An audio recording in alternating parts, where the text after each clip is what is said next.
प्यारे बच्चों नमस्कार। आज हम लोग 2022-23 के लिए तैयारी करेंगे। ऑब्जेक्टिव का गणित मैथमेटिक्स का ऑब्जेक्टिव का तैयारी करेंगे जो 2022-23 के लिए 23 में आने वाले सभी संभावित प्रश्न को हम यहाँ पर देखेंगे और इनको बनाने के बाद सारे प्रश्न आपके हल हो जाएंगे इस टाइप के जितने भी रहेंगे। तो हम लोग चैप्टर वाइज शुरू किए हैं। पहला चैप्टर का आज करते हैं, अगला दिन अगला चैप्टर, इस तरह से कर करके एक रोज में एक चैप्टर करके पूरा गणित को हम लोग खत्म करेंगे। इस तरह से करेंगे पूरा गणित को, इनमें से परीक्षा में आपको एक भी क्वेश्चन बाहर नहीं जाएगा। जितना बताएंगे इसको अच्छा से देख लीजिए तो एक भी प्रश्न इसमें से बाहर नहीं जाएगा।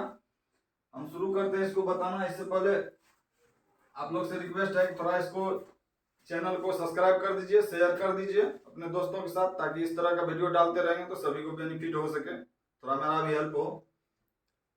चलिए अब हम लोग शुरू करते हैं। तो वास्तविक संख्या चैप्टर का नाम है, पहला चैप्टर गणित का। अब इसमें इसको समझने से पहले थोड़ा सा बात हम लोग को और समझना पड़ेगा।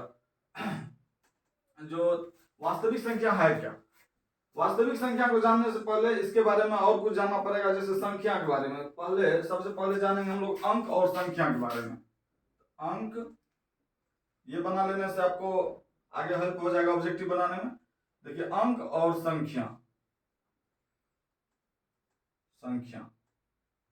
अंक हो गया जो सिंगल सिंगल लिखा रहेगा, जैसे 0, 1, 2, 5, 7, ये सब अलग अलग यदि लिखा रहेगा तो इसको अंक में पढ़ेंगे।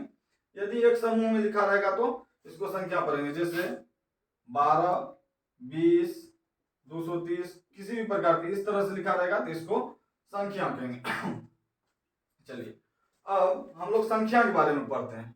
तो संख्या के बारे में पढ़ते हैं तो सबसे पहले शुरू करेंगे प्राकृत संख्या के पास से। तो पहला सीखेंगे प्राकृत संख्या या प्राकृतिक संख्या।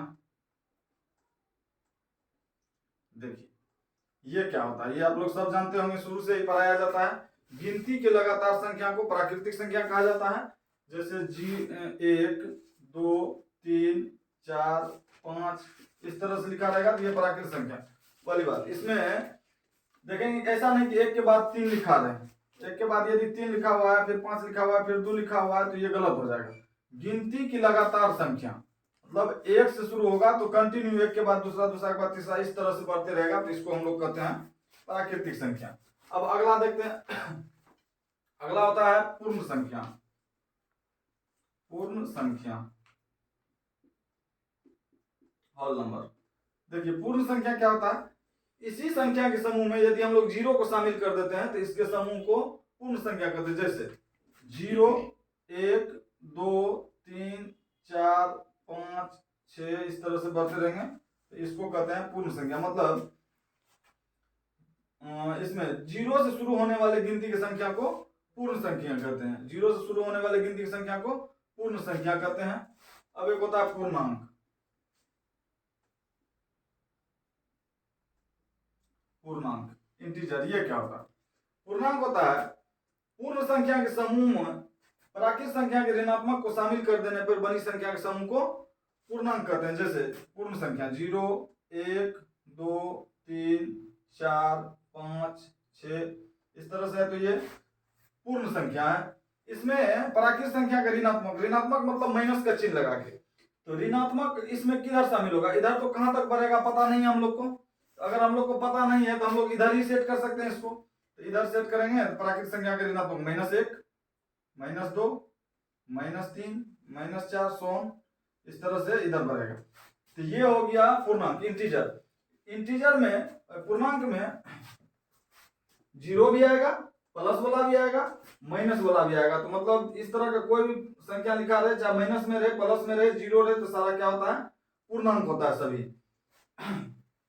अब देखिए इसमें से कभी कभी प्रश्न आता है कि क्या सभी प्राकृत संख्या पूर्ण संख्या है, तो है। देखिए प्राकृत संख्या 1 से शुरू होता है और पूर्ण संख्या 0 से शुरू होता है। तो ये सारा 1 से लेके देखिए तो इसमें मिल रहा है ना, तो ये सभी प्राकृत संख्या पूर्ण संख्या होता है। अगर हम बात करेंगे सभी पूर्ण संख्या प्राकृत संख्या होता है तो नहीं। क्यों? क्योंकि 1 से लेके 5 तक देखिए तो 1 से 5 तक है, इसमें भी है, लेकिन ये 0 इसमें ज्यादा है, एक्स्ट्रा है। 0 तो इसमें नहीं सेट होगा, तो 0 सेट नहीं होगा, इसलिए ये सभी पूर्ण संख्या प्राकृत संख्या नहीं होता है। अगली बात, अगर पूछेगा आपको कि क्या सभी पूर्ण संख्या पूर्णांक होता है, तो होता है। क्यों होता है? क्योंकि यहाँ 0 से हम लोग शुरू करते हैं पूर्ण संख्या की गिनती, इसमें है 0 से लेके 5 देखिए इसमें है। लेकिन अगर आपको इसका उल्टा पूछ दे क्या सभी पूर्णांक पूर्ण संख्या होता है, तो नहीं होता है। क्यों नहीं होता है? क्योंकि 0 से तो यहाँ है इसमें, लेकिन ये माइनस वाला तो ज्यादा हो जाता है, इसलिए ये पूर्णांक पूर्ण संख्या नहीं, सभी पूर्णांक पूर्ण संख्या नहीं होता है, सभी पूर्ण संख्या पूर्णांक होता है।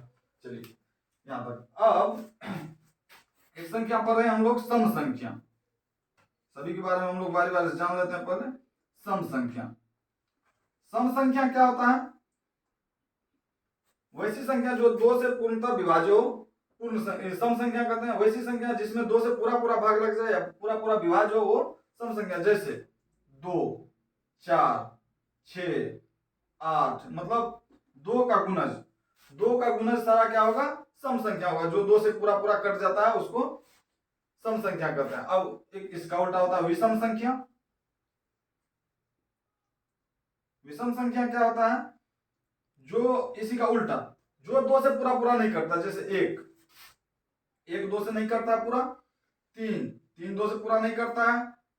5, 7, 9, etc। ये सब हो गया आपको विषम संख्या। अब एक होता है आपको भाज्य संख्या। आगे हम लोग को ये ऑब्जेक्टिव बनाने में हेल्प करेगा, इसलिए बता रहे हैं भाज्य संख्या। दूसरा होता है अभाज्य संख्या। अभाज्य संख्या। अब देखिए भाज्य संख्या और अभाज्य संख्या हम समझिए। बहुत सारे विद्यार्थी कंफ्यूजन में आ जाता है कि भाज्य संख्या को सम संख्या कर लेता है, अभाज्य संख्या को विषम संख्या कर लेता है, लेकिन इसका अलग बात रहता है यहाँ पर। समझिए भाज्य संख्या, अभाज्य संख्या पहले समझिए, जिसका केवल 2 गुणनखंड हो और अलग अलग, केवल 2 गुणनखंड हो और अलग अलग, उसको अभाज्य संख्या कहते हैं। जैसे कि और दूसरा भाषा में कहिए कि जो 1 से और स्वयं से जो करता है वो अभाज्य संख्या कहते हैं। तो जैसे 2 है, 2 को 1 से डिवाइड करिएगा तो 2 का 2 कट जाता है। 2 है, 2 को खुद से भी दीजिएगा तो कट जाता है। 2 का 2 कट गया। अब 2 है और सोचिए किसी से नहीं कटता है, किसी से कटेगा? नहीं कटेगा। तो नहीं कटेगा तो ये हो गया आपको अभाज्य संख्या। तो इसको लिख लेंगे अभाज्य संख्या में। 2 हो गया आपका अभाज्य संख्या। चलिए उसके बाद क्या होगा? 3 भी इसी प्रकार से, 3 किसी से नहीं कटेगा, 1 और 3 के अलावा, तो 3 भी होगा, 5 भी होगा, 7 भी होगा। अब देखिए 9, गलती हो जाता है बहुत सारे विद्यार्थी से 9 में लगा देता है। 9 देखिए 9 से कटेगा एक मरतबा में, 9 1 से कटेगा 9 मरतबा में, और 9 3 से भी कटेगा, 3 तिया 9। तो एक गुणनखंड इसका ये हो गया, दूसरा ये हो गया। अब देखिए तीसरा भी आ गया 3, तो 2 से अधिक गुणनखंड हो गया उसका, तो ये हो गया आपको भाज्य संख्या। तो 9 क्या हो जाएगा? भाज्य संख्या में हो जाएगा। 12 हो जाएगा भाज्य संख्या में, 10 हो जाएगा भाज्य संख्या में, ये सब 6 हो जाएगा भाज्य संख्या में, ये सब। उसके बाद 15 हो जाएगा आपका भाज्य संख्या में, 14 हो जाएगा। तो भाज्य संख्या में जिसका 2 से ज्यादा गुणनखंड हो वो भाज्य संख्या, जिसमें केवल 2 गुणनखंड हो अभाज्य संख्या। अब देखिए पूछिएगा आप लोग कि 1 के बारे में, 1 क्या है? 1 भाज्य संख्या है कि अभाज्य संख्या? ऑप्शन में बहुत बार दे देता है ये 1 भी। अब आप लोग, बहुत आदमी गलती करके 1 में ही लगाता है। 1 भाज्य है कि अभाज्य है? समझिए इसमें 1 का केवल हम लोग को अभाज्य होने के लिए क्या कंडीशन है? 2 गुणनखंड होना चाहिए और दोनों अलग अलग गुणनखंड होना चाहिए। यहाँ 1 है, 1 में 1 से लगाए, 1 मतलब में कट गया। अब 1 है, इसका खुद से कहेंगे लगाने के लिए, तो खुद भी 1 ही है, तो फिर 1 मतलब में कटा। तो देखिए ये 2 गुणनखंड तो निकला, एक तो ये, एक ये, 1 और 1, लेकिन दोनों गुणनखंड सेम ही है, अलग अलग नहीं है। इसलिए ये क्या चीज है? नहीं भाज्य संख्या हुआ और नहीं अभाज्य संख्या। 1 नहीं भाज्य संख्या होता है और नहीं अभाज्य होता है। 1 के बारे में ध्यान रखेंगे, ना ही भाज्य और ना ही अभाज्य, ये दोनों में से कोई नहीं होता है 1। चलिए अब प्रश्न बहुत बार आता है कि सबसे छोटी अभाज्य संख्या, 1 तो नहीं आपका भाज्य हुआ और नहीं अभाज्य हुआ, तो बचा क्या? अब 2 से कहानी शुरू हुआ। 2 को देखिए, 2 सबसे पहला अभाज्य संख्या, अभाज्य संख्या की लिस्ट में सबसे पहले आया। तो सबसे छोटी अभाज्य संख्या होता है 2। बहुत बार पूछा जाता है, इसको बहुत अच्छा से ध्यान में रखिए। सबसे छोटी अभाज्य संख्या 2 होता है। सबसे छोटी भाज्य संख्या कहेगा तो इसमें कहां शुरू होता है? 2 अभाज्य है, 3 भी अभाज्य है, तो अब बचा क्या? 4। तो 4 देखिए, तो 4 से भी कटेगा, 1 से भी कटेगा और 2 से भी कटेगा, तो 4 हो जाता है भाज्य संख्या। तो सबसे छोटी भाज्य संख्या होता है 4 और सबसे छोटी अभाज्य संख्या होता है 2। चलिए आगे बताते हैं। चलिए अब देखते हैं परिमेय संख्या। भाज्य अभाज्य देख लिया, अब उसके बाद परिमेय संख्या और अपरिमेय संख्या। ये क्या था? यहां से बहुत प्रश्न आता है ऑब्जेक्टिव में, मतलब ऑब्जेक्टिव का कह लीजिए पहला चैप्टर का रीड है ये, परिमेय और अपरिमेय संख्या। परिमेय संख्या क्या होता है? वैसी संख्या जिसे p बटे q के रूप में लिखा जा सके, परिमेय संख्या कहलाता है। जिसे p बटे q के रूप में लिखा जा सके, परिमेय संख्या। कंडीशन क्या रहेगा? q 0 के बराबर नहीं रहेगा, q does not equal to 0। यहाँ q को 0 नहीं होना। q इसलिए 0 नहीं होना है कि किसी भी संख्या में जैसे 2 बटे 0, इसका मान इनफाइनाइट आता है, अभी इसका मान ज्ञात नहीं है, इसलिए नीचे में हम लोग 0 नहीं डालते हैं। इसीलिए जब इस तरह का कंडीशन लिखा p बटे q के रूप में लिख देगा तो कंडीशन दे देगा कि q नीचे वाला 0 के बराबर नहीं होना है, तो नहीं है, तो ये परिमेय संख्या हो गया। अब देखिए होगा कैसे कैसे जैसे 3/4 परिमेय संख्या हो गया। 3 सिर्फ ये भी परिमेय संख्या, नहीं कुछ तो बट्टे में 1 लगा सकते हैं हम लोग, 0 नहीं है 1 लगा सकते हैं।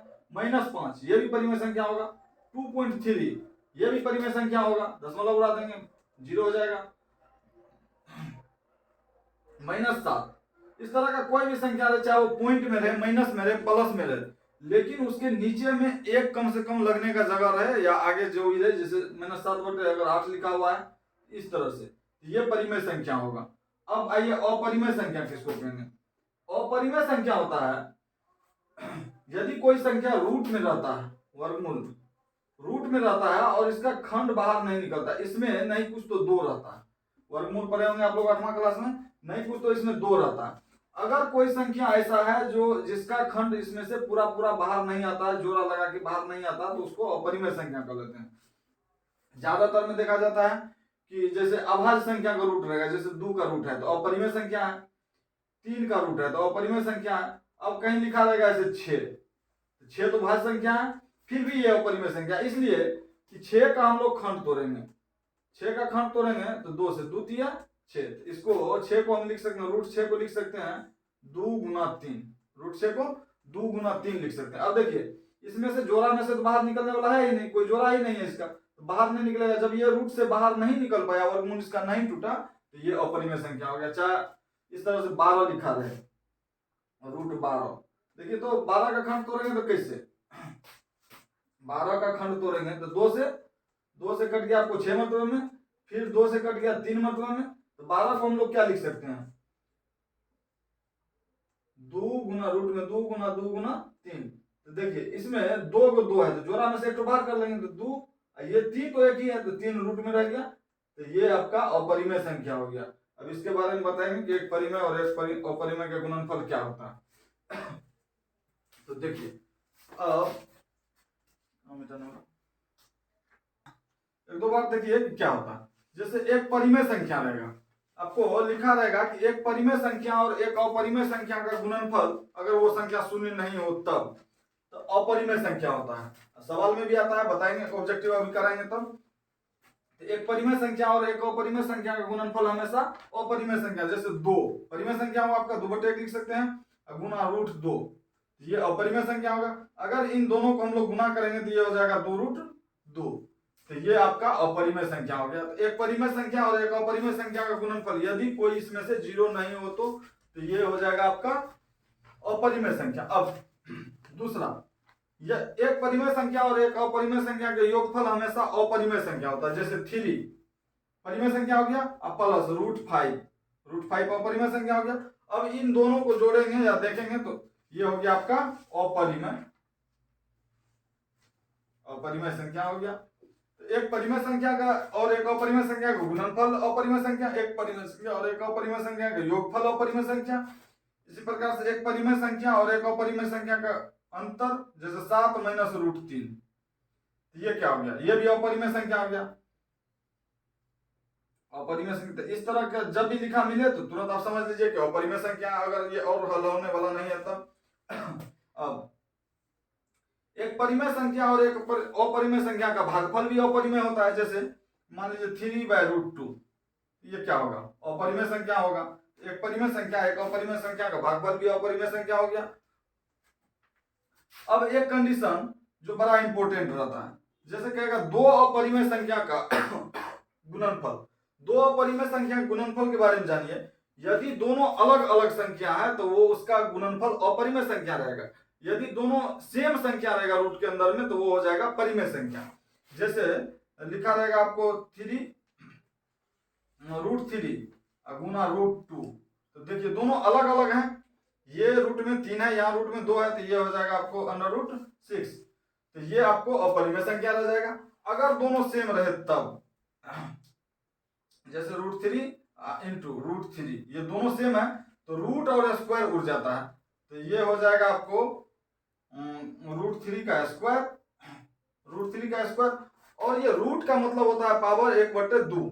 तो इसको समझने के लिए अगर हम लोग ऐसे लिख सकते हैं, इसी को इसको लिखते हैं कि √3 का स्क्वायर, तो √3 का स्क्वायर को हम लोग, इसका मतलब पावर हुआ 1/2, 1/2 पावर हुआ, तो इसको 3 पर पावर 1/2, इस पर पावर हो गया 2।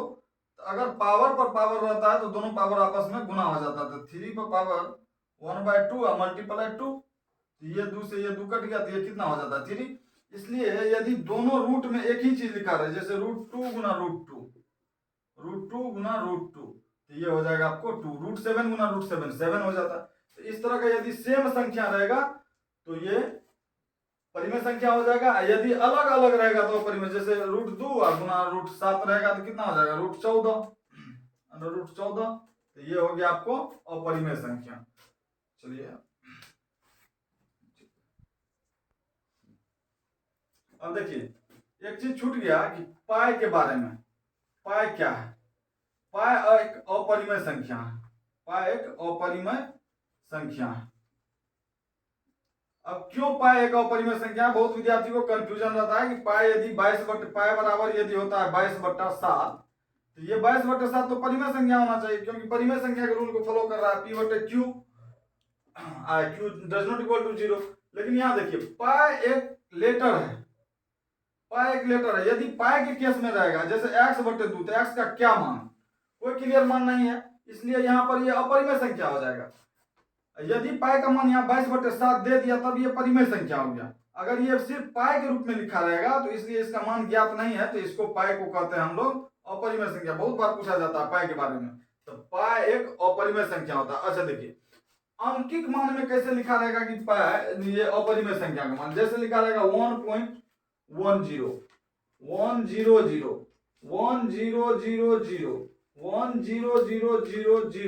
हर बार बढ़ता ही जा रहा है मान, हर बार मान बढ़ता ही जा रहा है, अशांत अनावृत्ति हो रहा है। तो इस कंडीशन में इस तरह का जब लिखा रहेगा तो ये हो गया आपका अपरिमेय संख्या, अपरिमेय संख्या। चलिए अब आते हैं हम लोग वास्तविक संख्या पे। वास्तविक संख्या किसको कहते हैं, जो हम लोग का चैप्टर है वास्तविक संख्या। वास्तविक संख्या क्या होता है? तो परिमेय संख्या और अपरिमेय, देखिए कितना भी संख्या को उधर से करते हुए आएंगे तो दो भाग में संख्या बढ़ जाएगा, एक तो या तो परिमेय संख्या होगा या तो अपरिमेय संख्या होगा। अब वास्तविक संख्या क्या होता है? तो परिमेय संख्या और अपरिमेय संख्या के समूह होता है। परिमेय संख्या और अपरिमेय संख्या के समूह को वास्तविक संख्या कहते हैं। तो संख्या क्या होगा? या तो वो P/Q के रूप में लिखा जाएगा या तो नहीं लिखा जाएगा। अगर P/Q के रूप में लिखा जाएगा तो वो परिमेय संख्या हो गया, यदि P/Q के रूप में नहीं लिखा जाएगा तो वो अपरिमेय संख्या हो गया। वास्तविक संख्या होता है दोनों का समूह, परिमेय और अपरिमेय दोनों का समूह होता है वास्तविक संख्या। यदि तो इसमें तो कोई संख्या बचेगा कोई, या तो जैसे √3 है ये भी वास्तविक संख्या में आएगा चाहे अपरिमेय है, जैसे 3 है ये परिमेय संख्या है, 2.5 है ये परिमेय संख्या, ये भी वास्तविक संख्या में आया, -3 है ये भी वास्तविक संख्या में आया, परिमेय संख्या, -√7 है ये भी वास्तविक संख्या में आया। तो चाहे संख्या परिमेय हो या अपरिमेय हो वो सारा वास्तविक संख्या कहलाता है। तो वास्तविक संख्या का अगर हम डिफिनेशन देखेंगे तो परिमेय संख्या और अपरिमेय संख्या के समूह को वास्तविक संख्या कहते हैं, या अपना भाषा में कह लीजिए कोई भी ऐसी संख्या जो आंकिक मान में लिखा जाए वो सारा क्या होता है, वास्तविक संख्या होता है। चलिए अब हम लोग का यहाँ तक का बात क्लियर हो गया, इसके बारे में जो फाउंडेशन जानना था। अब हम लोग ऑब्जेक्टिव से इस सेशन का चालू करें। चलिए अब हम लोग शुरू कर दिए ऑब्जेक्टिव बनाना इस चैप्टर का। देखिए एकदम विस्फोटक ऑब्जेक्टिव है, इनमें से आना ही है एग्जाम में, सब पूछा गया प्रश्न है। आप लोग इसको बहुत अच्छा से देखिए और अच्छा समझने की कोशिश करिए। यहां से अगर आप सारे ऑब्जेक्टिव मेरा देख लेते हैं तो आपका परीक्षा में कोई भी ऑब्जेक्टिव इस चैप्टर से बाहर नहीं जाएगा। इसी प्रकार से कर करके हम सारे चैप्टर का ऑब्जेक्टिव आप लोग का क्लियर करवा देंगे। आपका 50 नंबर तो एकदम गारंटी ही रहेगा कि 50 नंबर आपको ऑब्जेक्टिव का 100% आना ही है, 50 में 50 ऑब्जेक्टिव में। उसके बाद सब्जेक्टिव के बारे में भी करेंगे। आप लोग चैनल को सब्सक्राइब कर दीजिए, लाइक कर दीजिए, कमेंट करिए, अगर कोई दिक्कत है तो कमेंट करिए, या कोई सुझाव देना है तब भी कमेंट करिए। चलिए अब हम लोग सेशन का पहला ऑब्जेक्टिव शुरू करते हैं। देखिए 1 नंबर में दो संख्या का मौसम 27 है एवं लौसो 162 है। मतलब लघुत्तम समावर्तक 27, महत्तम समावर्तक 27 है, लघुत्तम समावर्तक 162 है। यदि उनमें से एक संख्या 54 है, उनमें से एक संख्या 54 है तो दूसरी संख्या क्या होगी? एक सूत्र हम लोग पढ़ते हैं कि पहली संख्या गुना दूसरी संख्या बराबर होता है एलसीएम गुना एचसीएफ, एलसीएम गुना एचसीएफ। इसी सूत्र पे यह सवाल बनना है। अब आप इसमें बैठा दीजिए। देखिए पहली संख्या आपका कितना, एक संख्या दिया हुआ है ना, तो पहली रहे दूसरी रहे गुना में उससे कोई फर्क नहीं पड़ता। जैसे 2 गुना 3 करिए कि 3 गुना 2 करिए, होना 6 ही है, इसमें कोई दिक्कत नहीं है। अब देखिए पहली संख्या 54 दिया हुआ है तो 54 हम दे देते हैं पहली संख्या के सामने में, तो 54 गुना दूसरी संख्या नहीं पता, तो दूसरी संख्या होगी आपका बराबर एलसीएम आपका कितना दिया हुआ है 162 गुना एचसीएफ दिया हुआ आपका 27। तो अब देखिए तो दूसरी संख्या बराबर अगर हम निकालेंगे तो क्या होगा, दूसरी संख्या क्या होगा, यहाँ से दूसरी संख्या बराबर हो जाएगा आपका 162 गुना 27। अब ये 54 इधर गुना में दूसरी संख्या के साथ तो इधर आ जाएगा भागा में 54। देखिए 27 गुना 54, 2 मतलब में 2 का काटिए, 2 का 2, 2 अट्ठे 16, 2 का 2 81। तो दूसरी संख्या आपका निकल जाएगा कितना, दूसरी संख्या निकल गया आपका 81। तो देखिए तो कौन सा ऑप्शन में है 81, डी में। तो एक का आपका आंसर डी हो गया। अब इस तरह का कोई भी सवाल रहे आपका तो तुरंत मान रखिए, इस सूत्र को आप ध्यान में रखिए, एकदम इंपॉर्टेंट सूत्र है। सूत्र भी पूछ लेता है ऑब्जेक्टिव में, तो सूत्र को ध्यान में रखना है और इसमें इसी पे बैठा देना। अगर इस तरह का सवाल दिया, 3 चीज आपको दिया रहेगा, या तो लघुत्तम, महत्तम और पहली संख्या दिया रहेगा, या तो दोनों संख्या दिया रहेगा, एक लघुत्तम छोड़ देगा या महत्तम छोड़ देगा, आपको एक तो कोई नहीं दिया रहेगा, उसको इस सूत्र पे आपको बनाना है। चलिए अब दूसरा सवाल देखिए। दूसरा है कि संख्या 12, 15 एवं 21 का मौसो क्या होगा। संख्या 12, 15 एवं 21 सीख लीजिए, आपका एक्सरसाइज में भी काम आ जाएगा यही चीज। तो 12, 15 और 21 का तो दो तरह से मौसम निकालते हैं, एक भाग विधि से निकालते हैं और एक गुणनखंड विधि से निकालते हैं। तो हम लोग गुणनखंड विधि से देख लेते हैं। तो 12 बराबर लिखेंगे, तो 12 का खंड तोड़ के लिख लेंगे। 12 का खंड 2 से, 2 छाके 12, 2 से 2 तिया 6, इसको लिखेंगे 2 पे पावर कितना, के 2 आया 2, तो 2 पे पावर 2 गुना 3 पे पावर 1। चलिए अब 15 बराबर देखिए, तो 15 का खंड तोड़ेंगे तो 15 का 3 से, 3 पंचे 15, तो इसको लिखेंगे 3 पर पावर 1 गुना 5 पर पावर 1। थोड़ा सा इधर हटा के लिख दिया इसलिए कि आपको देखने में आसानी, छंटने में सुविधा होगा। अब देखिए 21 का क्या लिखेंगे, 21 का खंड हम लोग तोड़ लेंगे, तो 3 से लगेगा 3 7 21, तो 3 पर पावर 1 गुना 7 पर पावर 1। अब देखिए एचसीएफ निकालने के लिए ध्यान देंगे हम लोग कि जो सभी में हो, वैसा संख्या या वैसा अंक जो सभी में हो और पावर सबसे कम हो, जो सभी में हो और पावर सबसे कम हो। तो देखिए तो क्या सभी में है, 3 आपका सभी, 2 सब में नहीं है, 3 आपका सभी में है और पावर कम कितना है, पावर कम भी एक ही है। तो एचसीएफ बराबर आपका हो जाएगा 3 पर पावर 1, कम पावर वाला भी एक है, अधिक पावर जो भी एक ही है अभी, तो 3 हो जाएगा आपका एचसीएफ। तो 12, 15 और 21 का एचसीएफ 3 हो जाएगा। देखिए कौन सा ऑप्शन होगा, तो ऑप्शन ए आपका इसका सही है। अब देखिए अगला सवाल। अगला में लिखा है परिमेय संख्या, प्रत्येक परिमेय संख्या क्या होती है, अब समझिए। तो इसको प्रत्येक परिमेय संख्या अभी हम बता रहे थे कि प्राकृत संख्या होती है, तो होती है प्राकृत संख्या तो होना ही है। एक पूर्ण संख्या, अच्छा सॉरी, प्रत्येक परिमेय संख्या एक प्राकृत संख्या नहीं, क्यों नहीं? क्योंकि देखिए जैसे परिमेय संख्या तो 2.5 भी हो गया, 3/2 भी हो गया, तो ये सब तो नहीं है इसमें।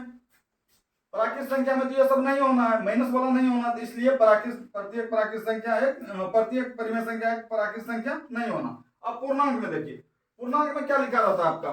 -1, -2, 0, -3, ये सब पूर्णांक में आता है गिनती सबका। तो ये सब तो रहेगा परिमेय संख्या में होगा, लेकिन अगर परिमेय संख्या में 3.5 लिखा रहेगा तो फिर ये पूर्णांक वाला लिस्ट में भी नहीं आएगा, ये पूर्णांक भी नहीं होना है। तो पूर्णांक भी नहीं। वास्तविक संख्या में देखिए, वास्तविक संख्या के बारे में क्या बताए थे? वास्तविक संख्या परिमेय संख्या और अपरिमेय संख्या का समूह होता है। तो चाहे संख्या परिमेय रहे कि अपरिमेय रहे, सभी क्या होगा? वास्तविक संख्या होगा। तो आपका तीसरा का आंसर डी हो जाएगा। अब अगला देखिए, पांचवा सवाल, चौथा सवाल में कहता है 22/7 क्या है? अब पाई के हिसाब से नहीं सोचिए इसको। 22/7 आपका परिमेय संख्या के रूप में दिया हुआ है, जैसे P/Q के रूप में दिया हुआ। अगर लेटर वाला रहता तो हम लोग सोचते कि अपरिमेय एक परिमेय है। अगर आंकिक मान दिया हुआ है तो डायरेक्ट ये परिमेय संख्या हो गया, P/Q के रूप में है, Q 0 के बराबर नहीं है, तो 22/7 क्या है? एक परिमेय संख्या है। तो ए ऑप्शन इसका आपका सही हो जाएगा 4 का। अब 5 में देखिए, 5 नंबर में लिखा है 156 के अभाज्य गुणनखंडों में 2 का घातांक क्या होगा? 156 के अभाज्य गुणनखंडों में 2 का घातांक क्या होगा? तो देखिए, तो 156 का हम लोग खंड तोड़ लेते हैं, तो कौन चीज टूटेगा? 2 से। 7 दूना 14, 1 बचा 16, 2 अट्ठे 16, 2 से। 3 दूना 6, 1 बचा 18, 2 नमा 18, 3 से लगेगा, तो 3 का 3, 3 दिया ना 13, 3 40, अब तो नहीं कटेगा। तो देखिए इसको क्या लिख सकते हैं? 2 पर पावर 2 गुना 3 पर पावर 1 गुना 13 पर पावर 1, इसको लिख सकते हैं। तो इसमें पूछता है हम लोग को कि 2 का घातांक क्या होगा? तो 2 का घात देखिए तो क्या है? 2 का घात क्या है? 2 है, तो आपका आंसर इसमें हो जाएगा 2। तो 5 का हो गया आपका ए। चलिए अब अगला, चलिए देखिए तो क्वेश्चन नंबर 6। क्वेश्चन नंबर 6 देखिए तो, यदि भाग एल्गोरिथम में a बराबर bq प्लस r, भाग एल्गोरिथम a बराबर bq प्लस r में a बराबर 37 है, b बराबर 4 है, r बराबर 1 है, तो q का मान क्या होगा? देखिए पहला चैप्टर में पढ़ाया जाता है a बराबर विभाजन एल्गोरिथम से, यूक्लिड विभाजन एल्गोरिथम का सूत्र पढ़े होंगे। a बराबर bq plus r, bq plus r, जहां a होता है भाज्य, जैसे 19 में हम लोग दिए भागा 4 से, तो 4 चौका 16, तो 9 में से 6 गया 3, ये हो गया भाजक, ये हो गया भाज्य, ये हो गया भागफल और ये हो गया शेष। तो वही ये है, ये भाज्य है आपका a, भाजक है आपका b, भागफल है आपका q और शेषफल आपका r है। अब देखिए इसमें आपको मान दिया हुआ जो इसमें बैठा दीजिए, तो एक जगह पे कितना दिया हुआ? 37, तो 37 बराबर b का मान दिया आपका 4, तो 4 गुना q का मान नहीं पता, प्लस r का मान आपका दिया हुआ है 1। देखिए 37, ये 1 इधर प्लस में इधर आएगा तो माइनस में 1 आएगा, तो बराबर 4q, 37 में से 1 गया तो 36 बराबर यहाँ से q, तो 4 इधर से हटा लिया तो 4 इधर आके आ जाएगा भागा में, तो 4 से भाग कर दीजिए, 4 का 4, 4 9 36, तो q बराबर आपका निकल गया 9। देखिए तो पहला में कौन ऑप्शन है? ए, 6 का ए नंबर आपका ये हो गया। अब अगला देखिए, अगला सवाल लिखा हुआ है निम्नलिखित में कौन अपरिमेय संख्या नहीं है? निम्नलिखित में कौन, ये मोस्ट वीवीआई क्वेश्चन रहता है, ऐसा सवाल एकदम आना ही है। निम्न मान भलो चेंज हो जाए लेकिन प्रश्न ये रहना है, निम्नलिखित में कौन अपरिमेय संख्या नहीं है? तो हम लोग बता रहे थे कि एक परिमेय संख्या और एक अपरिमेय संख्या का योगफल होता है हमेशा अपरिमेय संख्या, ये तो अपरिमेय हो गया। यहाँ पूछता है कि नहीं, नेगेटिव क्वेश्चन पूछा कौन नहीं है। यहाँ देखिए 5 - 3, तो 5 परिमेय संख्या, √3 अपरिमेय संख्या, तो एक परिमेय संख्या और एक अपरिमेय संख्या का अंतर हमेशा होता है अपरिमेय संख्या, तो ये भी अपरिमेय चले गया। अब एक परिमेय संख्या और एक अपरिमेय संख्या, यहाँ देखिए ये दोनों अपरिमेय संख्या √3/√5, ये दोनों कटने वाला तो नहीं है। यदि एक साथ नहीं कट रहा है तो दो अपरिमेय संख्या के भागफल अगर संख्या अलग अलग है तो अपरिमेय ही होता है। ये भी आपका हो गया अपरिमेय। अब बचाइए जी 12/√3, तो देखिए तो √12 को हम लोग ऐसे लिख सकते हैं 2 गुना 2 गुना 3, अभी तोड़ रहे थे थोड़ा देर पहले, तो 2 दूना 4 तिया 12, तो इसमें से इसको हम क्या लिख सकते हैं, 2 बार हो गया तो 2√3 लिख सकते हैं इसको। अब बट्टे में यहाँ पर क्या चीज आपका √3, ये √3 से √3 आपका कट गया तो क्या हुआ 2, तो 2 एक परिमेय संख्या आ जाता है, 2/1 लिख सकते हैं, तो ये एक परिमेय संख्या हो गया, तो इसलिए ये अपरिमेय संख्या नहीं है, तो इसका ऑप्शन हो जाएगा आपका आंसर डी, ऑप्शन डी इसका आंसर हो गया। अब देखिए 8 नंबर में 0.105 का p/2n गुना 5/n के रूप के 10 रूप निम्नलिखित में से कौन सा है। अब देखिए 2n गुना 5/n का रूप इसमें कौन है, वो है कितना 0.105 का। तो अब इसमें से है 12/4 2/4 गुना 5/0, 21/2/3 गुना 5/2, 21/2/3 गुना 5/3। अब देखिए अगर हम लोग इसको देखते हैं, पहले चेक करते हैं इस ऑप्शन को, 21 लिखा है, 21/2/3 गुना 5/3, तो हम लोग पावर जब बेस अलग अलग पावर सेम तो पावर कॉमन कर लेते हैं, तो ये हो जाएगा 21/2 गुना 10, 10/3, तो बराबर कितना हो जाएगा 21/1000। अगर हम इसमें दशमलव सेट करते हैं तो कैसे दशमलव सेट होगा, इस साइड 1 2 3 अंक, तो यहाँ पर हो जाएगा दशमलव, ये निकल गया आपका 0.021, तो ये तो उसके बराबर नहीं है, तो हमको पुराना है 0.15। अच्छा एक बात देखिए, अगर हम 21 को 5 से गुना कर देते हैं तो कितना होता है, तो 21 गुना 5 कर देते हैं तो 105 होता है। अगर हम इसको 105 को दिमाग में लेके 21 में 5 से गुना किया हुआ है, तो इधर भी देखिए यहाँ पर आपका 21 है, 2/3 है, 5/2 है, ऑप्शन बी को देखिए 2/3 और 5/2 है, 21/2/3 गुना 5/2 है, तो इसको हम लोग को अगर पुराना है बेस, इसको पावर समान करना है तो जो कम पावर है उसमें उतना पावर से गुना कर देंगे, यहाँ 3 है यहाँ 2 है, तो अगर हम 5/1 से इसको गुना कर देते हैं तो ये कितना 5/1 यहाँ गुना किए तो 5/1 से यहाँ भी गुना करना पड़ेगा, तो अब 21 गुना 5 हो गया आपका 105। अब बट्टे ये देखिए तो पावर इधर बराबर हो गया, तो 2/3 गुना 5/3 हो गया।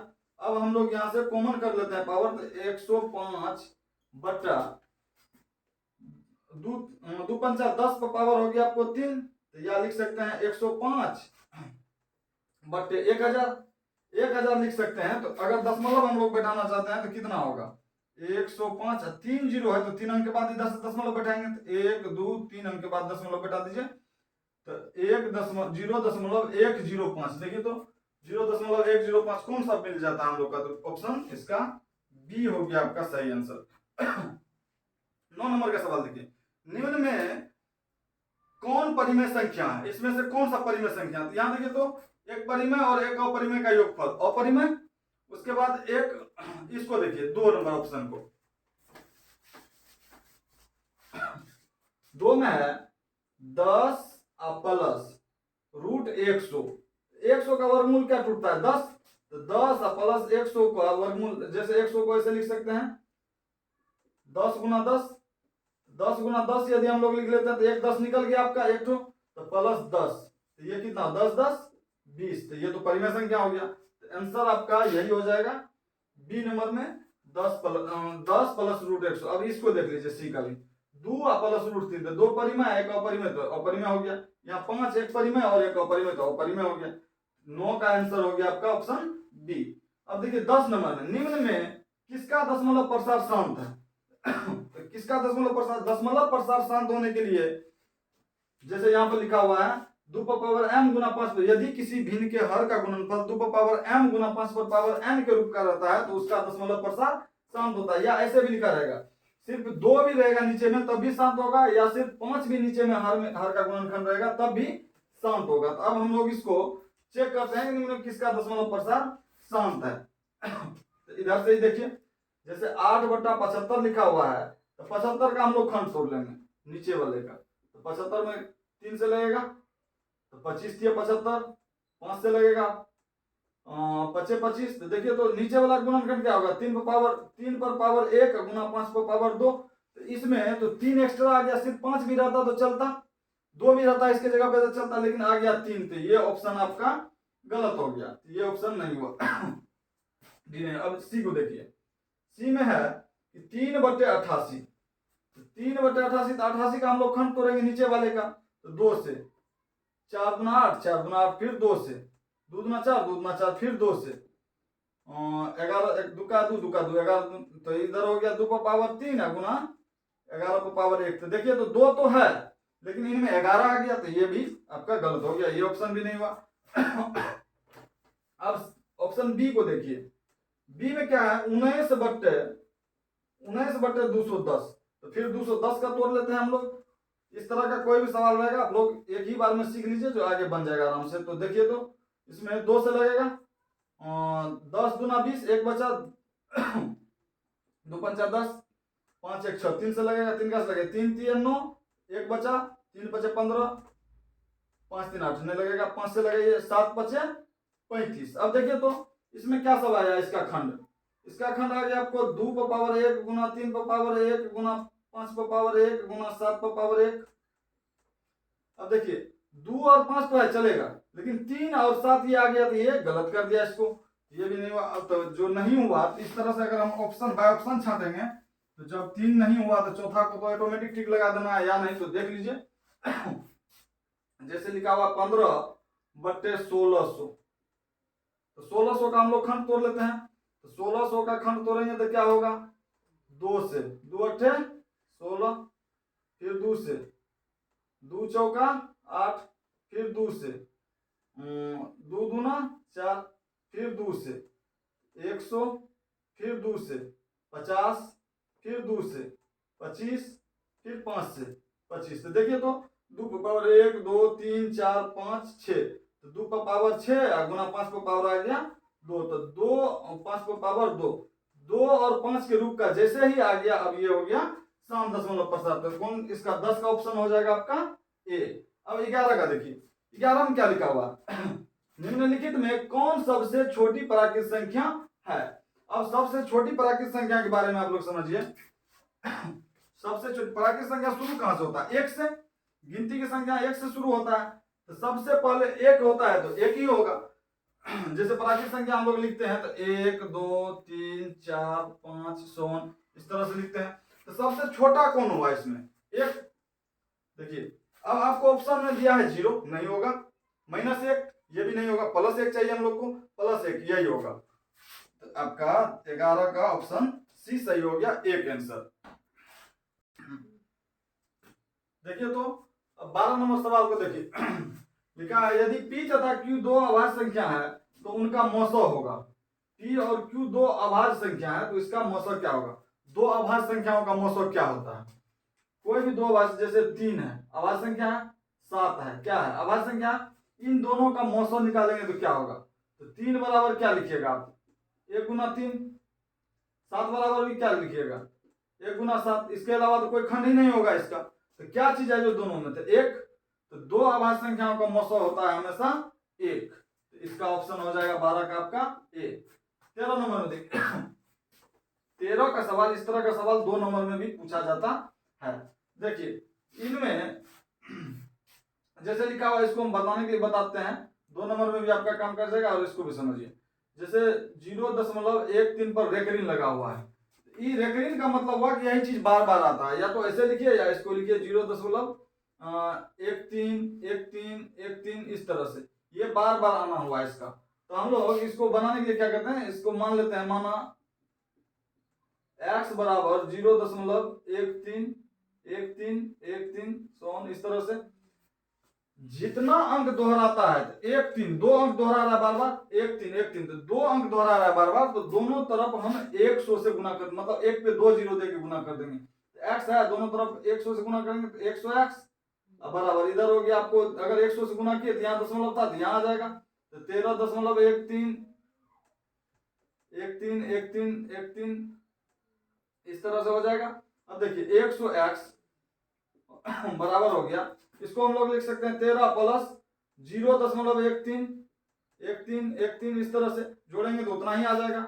अब देखिए 0.1313 की जगह पे हम लोग क्या माने हैं x, इसके जगह पे हम दे देते हैं इसके जगह पे x, x प्लस 13 बराबर इधर है 100x, या x वाले को इसको x ऐड कर लेते हैं तो 100x माइनस x बराबर हो गया आपका 13, x बराबर 100 में से एक x गया तो 99, x बराबर हो गया 13, तो x बराबर हो गया 13/99। इस सवाल को ध्यान से देख लीजिएगा, 2 नंबर में भी ये आपको इसी प्रकार से बनाने का रहता है। आपका ऑप्शन हो गया इसमें 13/99, तो 13 ऑप्शन सी हो गया, 13 का ऑप्शन सी हो गया। 14 नंबर में देखिए √12 का परिमेय गुणांक है, √12 का परिमेय गुणांक है, तो √12 का हम लोग खंड तोड़ लेंगे, तो 12 का खंड तोड़ेंगे 2 से, 6 × 12 2 से, 2 × 6, तो इसको √12 2 × 2 × 3 है, ठीक है।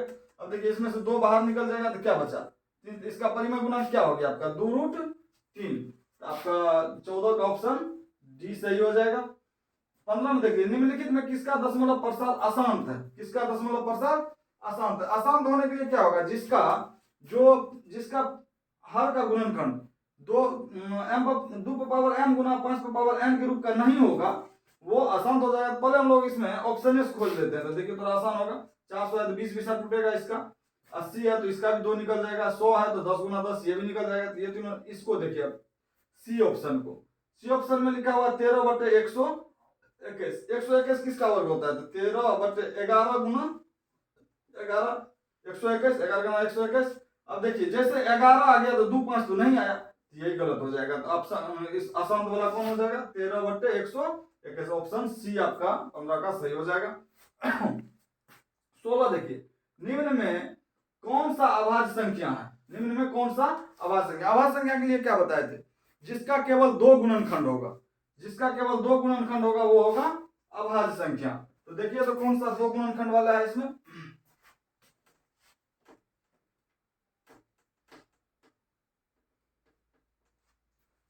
केवल 2 गुणनखंड, तो इसमें 5 1 6 3 से कट जाएगा, ये 501 से कटेगा, ही 1 से कटेगा, 3 से भी कट जाएगा, तो ये तो नहीं हुआ।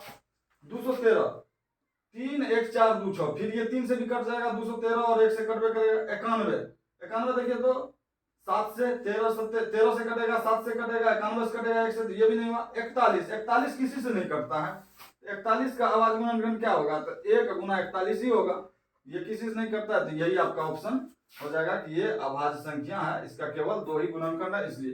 अब देखिए 2 लगातार संख्याओं का मौसो क्या होगा, 2 लगातार संख्या का क्या मौसो, जैसे कि 2 है और 3 है, इस दोनों का मौसो क्या होगा इसमें से, तो 2 को क्या लिखेंगे 2 × 1, 3 को क्या लिखेंगे तो 3 × 1, तो क्या इसमें कॉमन आ रहा है 1, तो 2 लगातार, जैसे आप मान लीजिए कि 4 × 4 लिख लेते, 5 और 6 लिख लेते हैं, तो 5 का क्या लिखिएगा 5 × 1, 6 का क्या लिखिएगा 2 × 3 × 1, 2 × 3 × 1, तो क्या इसमें कॉमन आ रहा है, नहीं 3 इसमें है, नहीं 2 इसमें है, नहीं 5 इनमें है, तो क्या आता है 1, तो 2 लगातार संख्या जब भी लिखा जाए तो उसका आंसर होगा 1, 2 लगातार संख्याओं का मौसम 1।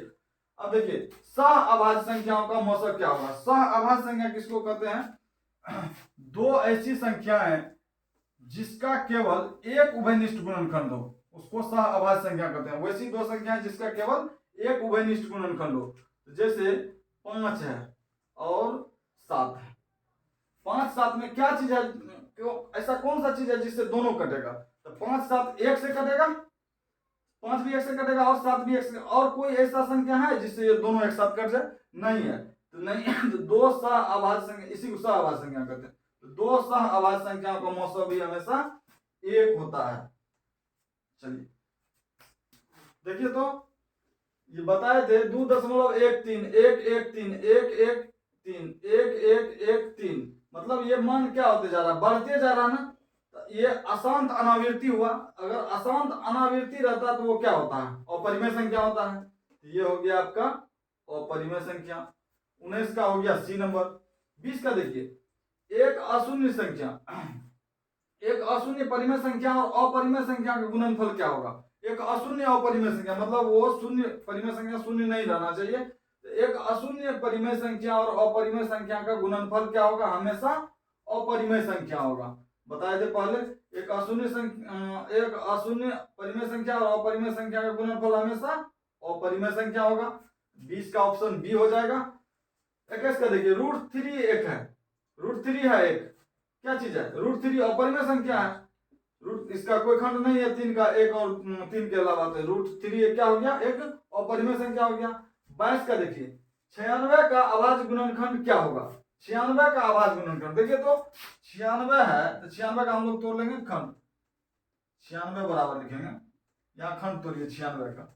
96 का 2 से 48 दूना 96, 2 से 24 दूना 48, 2 से 12 दूना 24, 2 से 6 दूना 12, 2 से 2 तिया 6। देखिए तो कितना, 2 पे पावर 1 2 3 4 5, 2 पे पावर 5 गुना 3 कितना, 3 पावर 1, तो 3 पावर 1 भी लिख सकते हैं या 3 भी लिख सकते हैं। तो देखिए तो 96 का अभाज्य गुणनखंड कौन सा है, इसमें दिया हुआ 96 का अभाज्य गुणनखंड होगा। तो क्या है 96 का अभाज्य गुणनखंड, 2 पे पावर 5 गुना 3, तो इसका आपको 22 का ऑप्शन सी सही है। उसके बाद 23 में देखिए, 6 8 और 22 का लॉसो और मोसो का अनुपात क्या होगा। 6 7 और 22 का लॉसो और मोसो का अनुपात क्या होगा। तो देखिए तो 6 बराबर लिखेंगे क्या चीज, 2 गुना 3, 8 बराबर लिखेंगे 2 पर पावर 3 गुना कुछ नहीं, 2 पर पावर 3 तो 8 हो गया।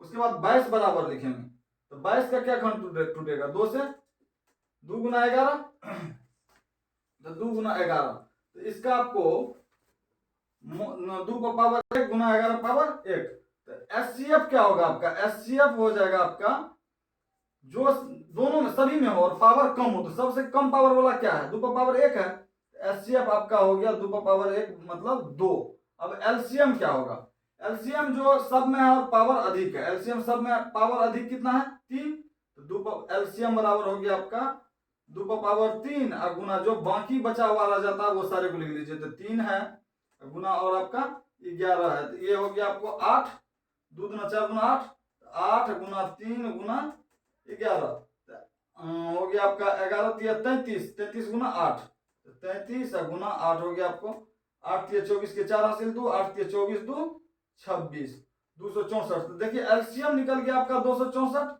एचसीएफ निकल गया आपका 2, इसका कहता अनुपात निकालिए, अनुपात मतलब एलसीएम अनुपात एचसीएफ यदि कर रहा है तो एलसीएम को आप रख दीजिए ऊपर में, तो कितना निकला 264, बट एचसीएफ को रख दीजिए नीचे में, एचसीएफ कितना निकला आपका 2। अब 2 से इसको काट दीजिए, 2 एका 2, 2 कैसे 2 एका 2, 2 तिया 6, 2 दूना 4, तो कितना हो गया 132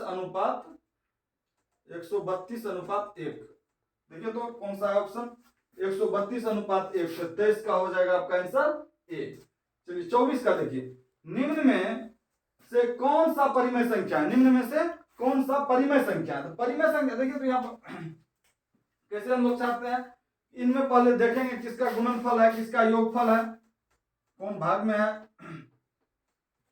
देखिए ए ऑप्शन को देखते हैं हम लोग, निम्न में कौन परिमेय संख्या है, ए 2 माइनस √3, तो 2 हो गया परिमेय संख्या और √3 हो गया अपरिमेय, दो एक परिमेय संख्या और एक अपरिमेय संख्या का अंतर हमेशा अपरिमेय संख्या वो छट गया। √5, तो √5 तो अपरिमेय है, ये भी छट गया। अब इसके बारे में देखिए 2√3 बटा √3, अब आपका √3 और √3 कट गया तो क्या बचा 2, तो ये 2 क्या हो गया परिमेय संख्या हो गया, तो 2 एक परिमेय संख्या, तो इसका ऑप्शन आपको हो जाएगा आंसर 24 का ऑप्शन सी आंसर हो गया।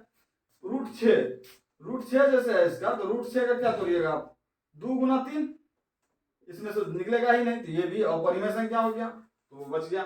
अब देखिए 25 में दो संख्या a और 18, पहला संख्या है a दूसरा संख्या है 18, a और 18 का लौसा 36 है तथा मौसो है 2, मौसो 2 है, तो a का मान क्या होगा। अब देखिए तो शुरू में ही हम लोग सूत्र पढ़े थे, पहली संख्या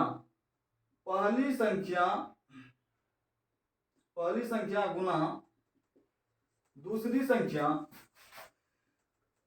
दूसरी संख्या बराबर एलसीएम गुना एचसीएफ, तो देखिए पहली संख्या a है और दूसरी संख्या आपको दिया हुआ है कितना 18।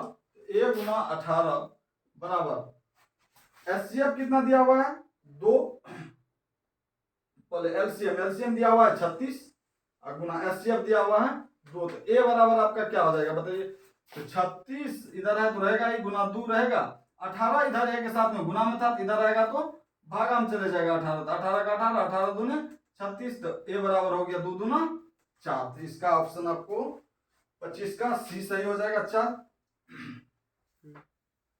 देखिए तो 26 नंबर का सवाल, निम्न में से कौन अपरिमेय संख्या नहीं है, कौन सा अपरिमेय संख्या नहीं है। देखिए तो 10 का क्या टूटेगा हम लोग को खंड, 10 का रूट 10 है तो इसको लिखेंगे 2 गुना 5, नहीं निकलेगा, ये तो अपरिमेय संख्या हो गया, ये गलत।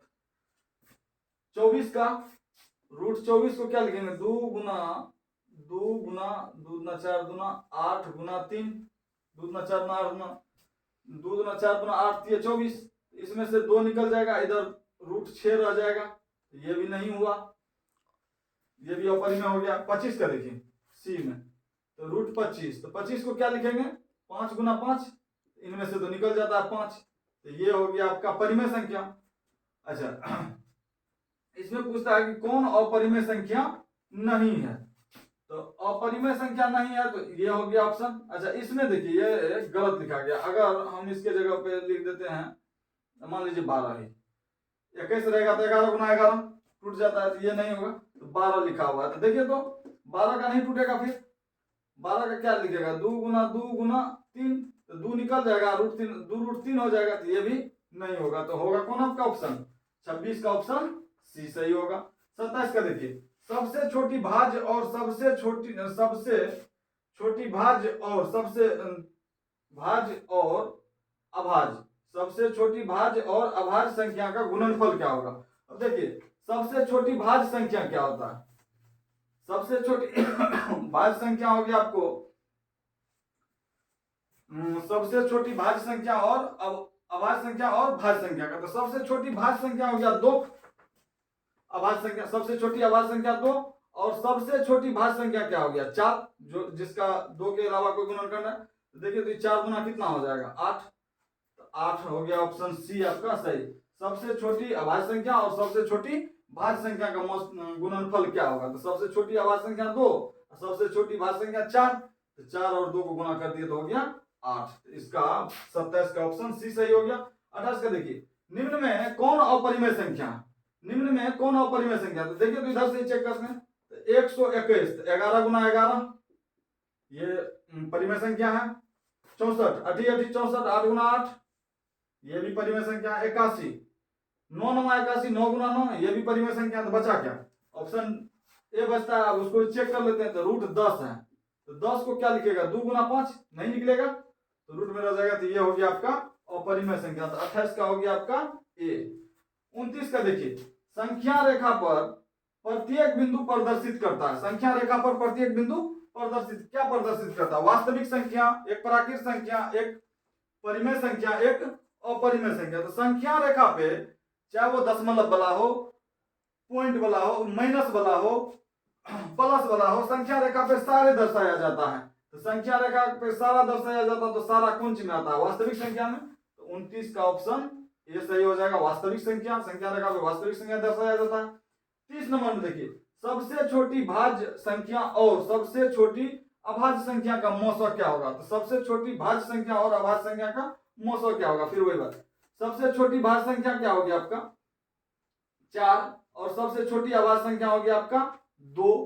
देखिए तो इसका 4 को क्या लिखिएगा 2 गुना 2, 2 को क्या लिखिएगा 2 गुना 1, तो क्या चीज है जो दोनों में, तो 2 दोनों में, तो सबसे छोटी भाज्य और अभाज्य संख्या का मौसा आपका क्या हो जाएगा 2, ऑप्शन बी 30 का सही हो जाएगा। चलिए अब यदि आप इस वीडियो को पूरा देख लिए हैं तो अब आपका ऐसा कोई भी प्रश्न नहीं है जो नहीं मिलेगा, इससे भलो मान एक आध तो चेंज हो सकता है, लेकिन सवाल आपको एकदम हूबहू देखने के लिए मिलेगा। वास्तविक संख्या से जितने भी सवाल आपको मिलेंगे सब इसी पे आधारित रहेगा, या ये इसी में से रहेगा कितना सारा, तो आपका कोई भी सवाल इस चैप्टर से नहीं छूटेगा। आप वीडियो को थोड़ा सब्सक्राइब कर दीजिए लाइक कर दीजिए और कमेंट कीजिए। अगर किसी प्रकार का इसमें कोई त्रुटि बुझाता है तो कमेंट करिए, या और कोई सलाह देना है तो इसके लिए भी सब्सक्राइब कमेंट करिए, सब्सक्राइब करिए ज़्यादा से ज़्यादा, और शेयर करिए अपने दोस्तों में, जो खास करके जो अभी मैट्रिक का तैयारी कर रहा है, ताकि उनका भी हेल्प हो जाए अच्छी तरीका से। ठीक है, अब अगला वीडियो में मिलते हैं अगला चैप्टर लेके। इसी का या तो अगला भाग लेके आएंगे या अगला चैप्टर का बहुपद का ऑब्जेक्टिव लेके आएंगे। धन्यवाद।